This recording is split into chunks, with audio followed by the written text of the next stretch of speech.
สวัสดีครับเพื่อนๆ วันนี้เราจะมาเขียนพร้อมสร้างวิดีโอการตีผลไม้แก้วด้วยไม้เบสบอลเสียงแบบ ASMR กันครับก่อนอื่นเรามาดูตัวอย่างวิดีโอที่สร้างเสร็จแล้วเพื่อเป็นตัวอย่างจะได้เห็นภาพกันเชิญชมได้เลยครับไปเลย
สวัสดีครับเพื่อนๆ วันนี้ผมจะพาไปดูเบื้องหลังการสร้างคลิปสุดเจ๋งที่เราเพิ่งได้ชมกันไปเมื่อกี้ครับว่าเขียนพร้อมหรือคำสั่งเพื่อสร้างวิดีโอนี้ขึ้นมายังไงซึ่งผมจะแสดงให้เห็นทั้งเวอร์ชันภาษาไทยและอังกฤษส่วนตัวอย่างพร้อมผมจะทิ้งไว้ใต้คลิปให้นะครับทำความรู้จักกับพร้อมสำหรับมือใหม่ที่ยังไม่คุ้นเคยกับคำว่าพร้อมมันก็คือคำสั่งที่เราใช้บอกให้ AI สร้างสรรค์ผลงานให้เราครับไม่ว่าจะเป็นข้อความรูปภาพหรือแม้แต่วิดีโออย่างที่เราเห็นกันไปเมื่อกี้ซึ่งเจ้าตัวพร้อมจริงๆแบบนี้มีองค์ประกอบสำคัญที่เราต้องใส่ใจครับ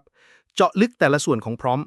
มาดูกันทีละส่วนเลยครับว่าพร้อมที่เราใช้สร้างวิดีโอ ASMR เมื่อกี้มีอะไรบ้าง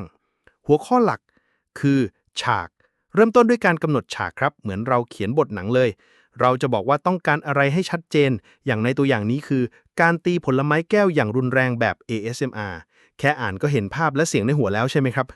ส่วนประกอบ Elements ในส่วนนี้เราจะระบุทุกอย่างที่อยู่ในฉากให้ละเอียดที่สุดครับฉาก Setting บอกพื้นหลังให้ชัดเจนว่าต้องการแบบไหนอย่างในตัวอย่างนี้คือพื้นหลังสีดำสนิทไร้สิ่งรบกวนวัตถุ Objects บอกรายละเอียดวัตถุที่ต้องการเช่นทุเรียนแก้วและพวงองุ่นแก้วหรือเครื่องมือที่ใช้คือไม้เบสบอลโครเมียมและมือที่สวมถุงมือสีดำเสียง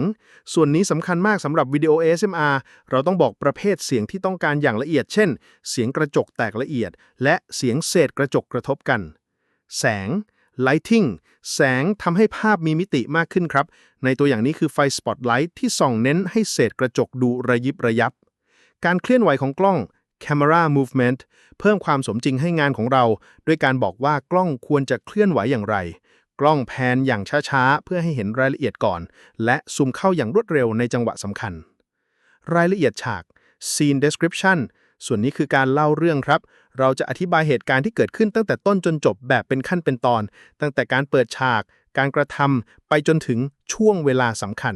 ที่เราจะเล่าเหตุการณ์แบบเรียงลำดับเลยนะครับเช่นการเหวี่ยงไม้เบสบอลการปะทะการระเบิดเพื่อเน้นให้ AI รู้ชัดเจนในลักษณะการแตกกระจายของเศษกระจกเห็นไหมครับว่าการสร้างคลิปสุดล้ำสมัยนี้ไม่ได้ยากอย่างที่คิดเลยครับแค่เราเขียนพร้อมได้ละเอียดและชัดเจน AI ก็สามารถสร้างสรรค์ผลงานที่น่าทึ่งให้เราได้แล้วครับถ้าเพื่อนๆอยากลองสร้างวิดีโอจริงๆแบบนี้บ้างก็ลองนำหลักการเหล่านี้ไปปรับใช้กันได้เลยนะครับหรือจะ copy พร้อมใต้คลิปไปลองก็ได้ผลยังไงคอมเมนต์มาบอกได้นะครับหรือถ้าอยากให้ลองสร้างวิดีโอแบบไหนก็สามารถคอมเมนต์บอกได้เช่นกันนะครับสำหรับวันนี้ผมต้องขอตัวลาไปก่อนแล้วเจอกันใหม่ในคลิปหน้าสวัสดีครับ